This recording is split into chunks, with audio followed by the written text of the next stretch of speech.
किसी जंगल में टोनी चिड़िया रहती थी। वह बहुत गरीब थी। वह जंगल की लकड़ियों को काटकर अपना गुजारा करती थी। रोज की तरह टोनी चिड़िया जंगल से लकड़ियाँ काटने गई। टोनी चिड़िया लकड़ियाँ काट रही थी, लेकिन पेड़ सख्त होने के कारण और कुल्हाड़ी छटक जाता है और टोनी के पैर पर लग जाता है और टोनी चिड़िया के पैर कट जाता है। टोनी चिड़िया दिल की कमजोर होने के कारण कुछ बोल पाती उससे पहले वह गिर जाती है। तभी कहीं से मिट्ठू तोता आ जाता है। टोनी चिड़िया के हालत देखकर कहता है, अरे टोनी चिड़िया को क्या हो गया? टोनी उठो उठो टोनी, कैसे घाव लग गया? परंतु टोनी चिड़िया कुछ नहीं बोलती है। टोनी का हालत ज्यादा सीरियस हो गया है, पैर से ब्लड भी गिर रहा है।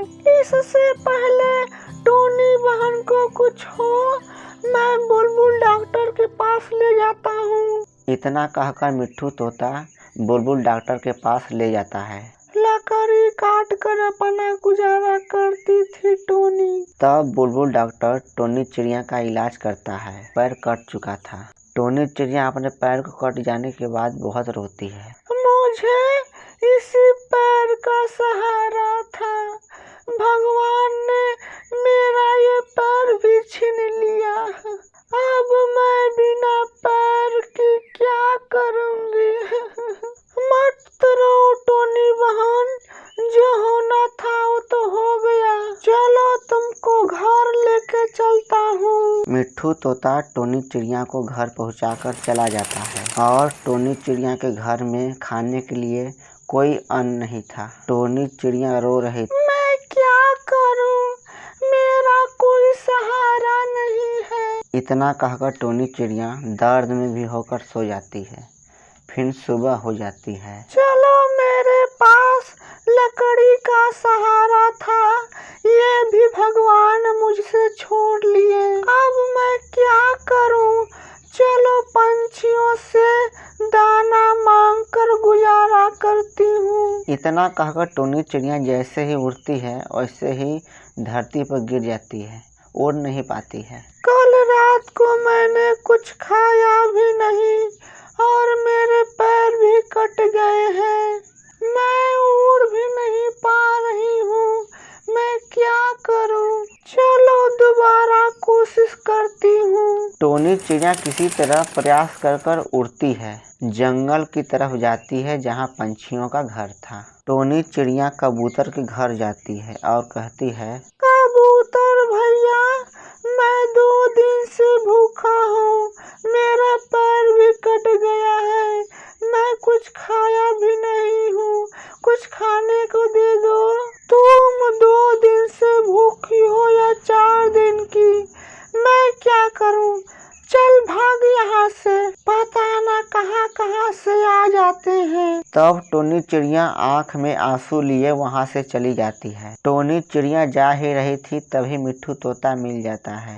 अरे टोनी, तुम कहाँ से आ रही हो? तब टोनी चिड़िया मिट्ठू तोता को सारी बात बताती है। टोनी बहन, आप घबराए नहीं, ये लो, हमारे पास केवल एक ही बाल है। टोनी बहन, हमारे पास केवल एक ही गेहूं का बाल थे। टोनी, इस बाल को आप ले जाएं, हमारे पास जो था वह आपको दिया। तोता भैया, मेरे लिए इतना भोजन बहुत है।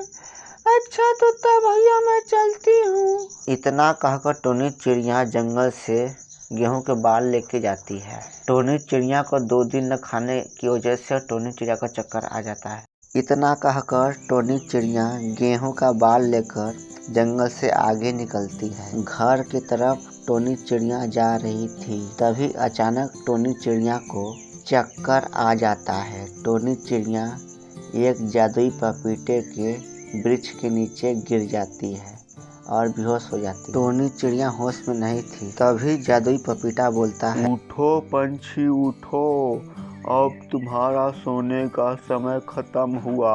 का बात सुनकर टोनी चिड़िया होश में आती है। टोनी, मैं आपका सारा दुख देख चुका हूँ, तुम बहुत कष्ट में हो, तुम्हारे दुख दूर होंगे। जान लो कि भगवान ने तुम्हारी पुकार सुन ली। पंछी, मैं जादुई पपीता हूँ, मुझे भगवान ने भेजा है। यह लो टोनी पंछी, जादुई पपीता। यह एक जादुई पपीता है। इससे जो कहोगे वही वह करेगा, जो मांगोगे वह देगा। तुमको अब कहीं जाने की जरूरत नहीं है। अब ये जादुई पपीता तुम्हारे गुलाम है, जो कहोगे वह ये करेगा। जादुई पेड़ जी, आप मेरे जीवन में भगवान का रूप लेके आए हैं। मैं आपको कभी भूल नहीं सकती हूँ। इतना बात कहकर टोनी चिड़िया के आंखों में आंसू आ जाता है। मत रो टोनी चिड़िया, तुम जैसे पंछियों की वजह से ये जंगल चल रहा है। जाओ टोनी, एक नया जिंदगी का निर्माण करो। मत रो, जो होता है अच्छा होता है, यह सोचकर जिया करो। जादुई पपीते, टोनी को घर पहुंचा देना और टोनी का ध्यान रखना। टोनी को किसी चीज़ का तकलीफ नहीं होना चाहिए। तब जादुई पपीता टोनी चिड़िया को अपने सर पर बैठाकर टोनी चिड़िया को घर छोड़ देता है और जादुई पपीता टोनी चिड़िया के साथ रहने लगता है। अगर हमारा वीडियो पसंद आए तो लाइक सब्सक्राइब करना ना भूलें। आपका धन्यवाद।